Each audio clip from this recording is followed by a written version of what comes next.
Politiquement vôtre sur Jéricho. 18h18, bonsoir et bienvenue à tous sur Jéricho, c'est l'heure de Politiquement Vôtre sur votre radio chrétienne. À mes côtés, Pierre Festauer. Bonsoir. Bonsoir Pierre, journaliste au sein de la rédaction du journal La Semaine. Justement, la semaine dernière, nous étions en Moselle-Nord avec Bertrand Mertz, maire de Thionville et conseiller général. Eh bien, ce soir, nous restons encore dans le nord de la Moselle avec Michel Paquet, président de la communauté de communes Cattenom et alentours, et également maire de Zoufgen. Bonsoir Michel Paquet. Soyez le bienvenu sur Jéricho, vous êtes notre invité jusqu'à 19h.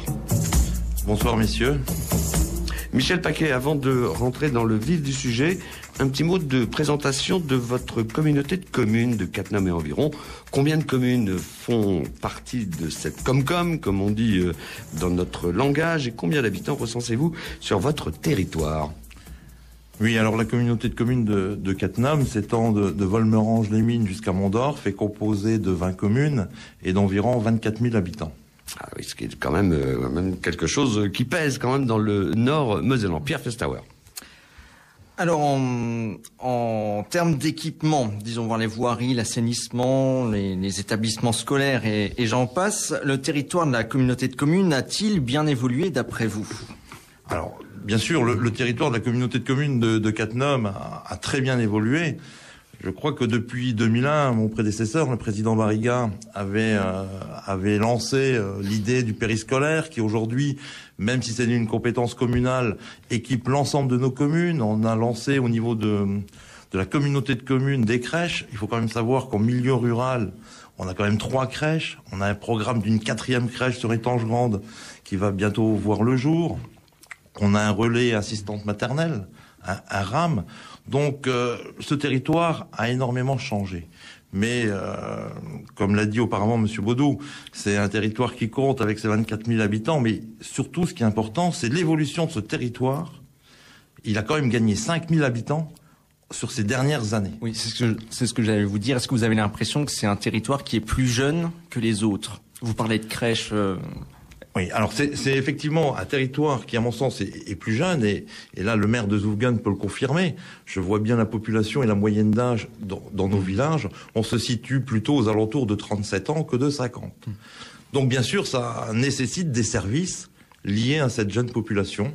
Cette population qui arrive sur notre territoire, qui travaille à 90% au Luxembourg, et qui a des enfants, et qui a donc besoin de services adaptée et aux enfants et à elle-même. Président Paquet, qu'est-ce qui vous manque actuellement sur votre communauté de communes ? Alors, si on parle d'infrastructures, je dirais que ce qui nous manque, c'est plutôt des infrastructures routières, de circulation, de déplacement, parce que je crois que pour le reste, on a quand même 2 gymnases, on a une piscine. Je veux dire, on a tout ce qu'on a évoqué auparavant sur la politique scolaire et petite enfance. Donc, je crois qu'on a beaucoup de choses qui se fait par l'intermédiaire et grâce à la communauté de communes. Donc, par contre, où on a une grosse problématique, c'est le déplacement vers le Luxembourg. Aujourd'hui, je crois que les habitants de Metz le savent bien. Pour se rendre vers le Luxembourg, bassin d'emploi, c'est très compliqué. Pierre Festauer. D'après vous, président Paquet, la centrale nucléaire est-elle toujours une poule aux œufs d'or ? Est-ce qu'on peut appeler ça une poule aux œufs d'or, d'ailleurs ? Alors, si vous faites référence... Parce que vous avez beaucoup d'envieux quand même. Oui, il y a des gens qui vous envient quand même cette centrale nucléaire. Alors, je veux dire, je crois qu'il faut un peu être juste. On va pas se plaindre, mais on est de loin les plus riches de la Moselle. Je veux dire, je pense que ça pourrait faire rire le président Leroy. Je sais, quand on vient sur ce sujet, il dit « Mais vous êtes comme votre prédécesseur à Cattenom, les présidents se plaignent un peu toujours. » Bon, il faut être juste. Le territoire et la communauté de communes de Mézières est plus riche que nous en matière de TP par le passé. Alors, si votre question est par rapport à la réforme, est-ce que la centrale nucléaire de Cattenom est toujours une poule aux œufs d'or ? Je dirais que dans le cadre de cette réforme, la communauté de communes de Cattenom ne perd pas d'argent. Je crois que c'est important aujourd'hui, ce qui va permettre aux élus locaux de pouvoir continuer à développer les différentes compétences que la communauté a depuis ses 25 ans d'existence. Il faut quand même savoir qu'au niveau rural, l'assainissement collectif, c'est des choses très importantes, c'est des budgets très importants. Justement, je vous interromps, Président. Alors, d'abord, deux questions en une. Pour mener à bien vos projets et réaliser les ambitions que vous nourrissez pour votre territoire, quelles sont vos ressources? Et deuxièmement, est-ce que vous avez des chiffres à nous annoncer concernant le budget? Oui, alors, déjà, je vais évoquer avec vous deux types de budgets. Le budget, je parlais de l'assainissement auparavant. Tous les ans, l'assainissement représente à peu près 4 millions d'euros qui sont injectés dans l'économie locale pour réaliser nos différents programmes. Il faut savoir que avec ces 3 millions d'euros de l'année 2010, il reste à peu près 11 millions d'euros de travaux d'assainissement pour que l'ensemble du territoire soit définitivement couvert. Ça, c'est pour ce qui est de l'assainissement. Pour les investissements dans le cadre du budget général, je veux dire, on se situe de l'ordre de entre 9 et 10 millions d'euros tous les ans. Et là, je parle toujours d'investissement. C'est de l'argent qui est toujours injecté dans l'économie locale. Alors, bien sûr, au niveau du budget général, il y a différents secteurs. Vous savez l'attachement des élus de Cattenom sur leur patrimoine et sur la mise en place d'une politique. Et peut-être qu'on reviendra plus tard dans l'émission quand on évoquera Rodemack et la politique culturelle de la communauté de communes. On essaiera en tout cas.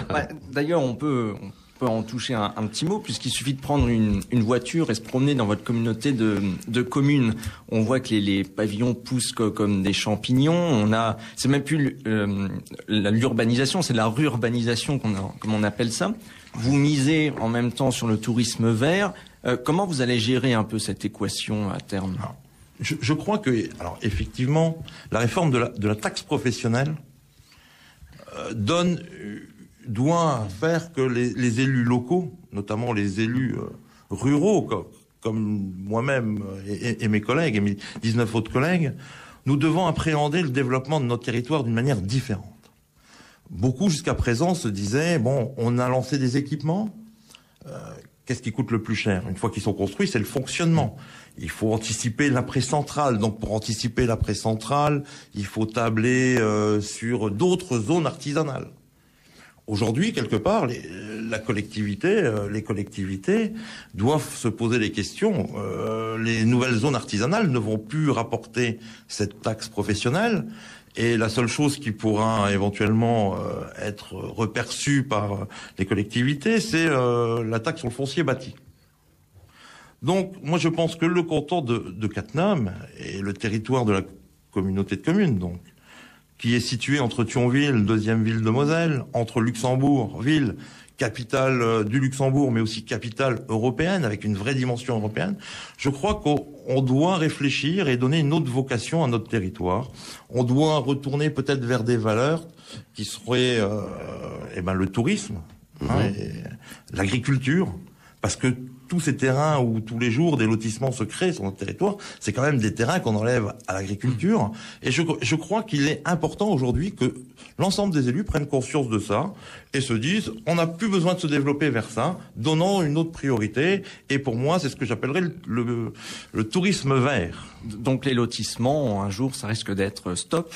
Mais dans tous les cas, à un moment donné... il faut qu'on arrête, je crois, cette course en avant, cette fuite en avant. Et les territoires ne peuvent pas toujours tout absorber non plus. Non, parce que il y a quand même des coûts qui restent à charge des communes.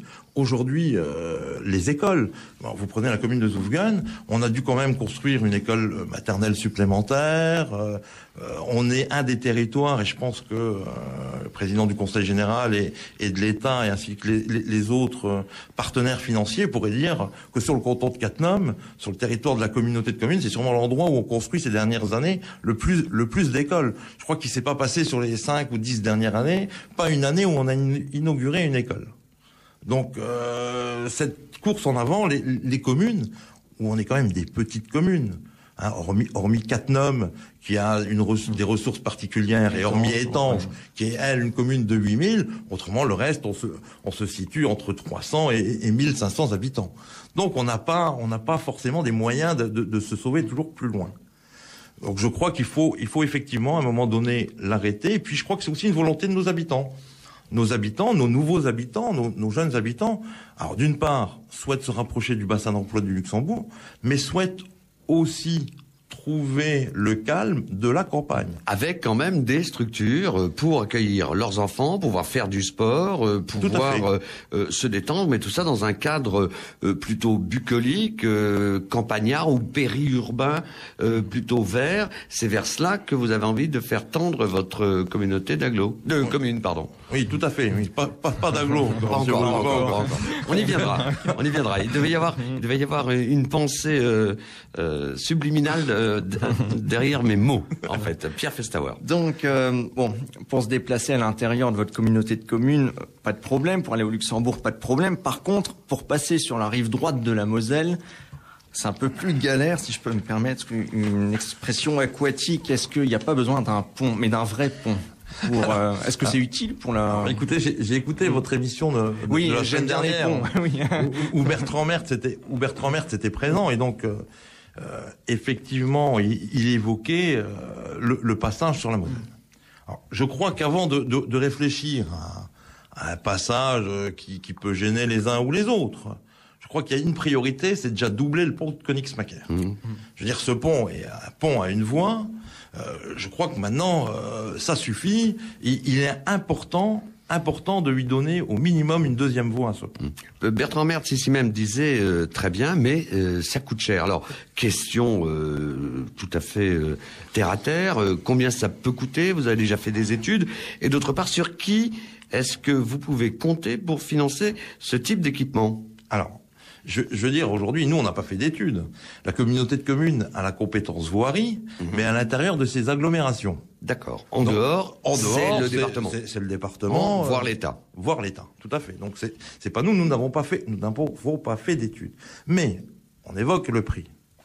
Il faut quand même se remettre un peu dans les conditions spécifiques du territoire de Cattenom. Notre centrale nucléaire, bien sûr, est sûre, mais il y a toujours un mais. Il y a ce que l'on appelle un problème d'échappement des populations qui sont autour de cette centrale et qui auraient peut-être des difficultés par rapport à ce pont, par exemple, de Königsmacker, que ceux qui circulent dans le coin connaissent. Plaçons-nous dans une situation d'émoi. Voilà, une hypothèse d'accident et de déplacement de population. Voilà, je veux dire, imaginez entre certains qui veulent revenir rejoindre leur famille et d'autres qui veulent partir dans l'autre sens. Il y a un goulot d'étranglement à cet endroit-là. Tout à fait. Et le deuxième qu'on pourrait éventuellement aborder, c'est le secteur de Gavis et de Malin, le pont de Malin. Mais on sait très bien que suivant les périodes de l'année, cette route peut être inondée. Hein.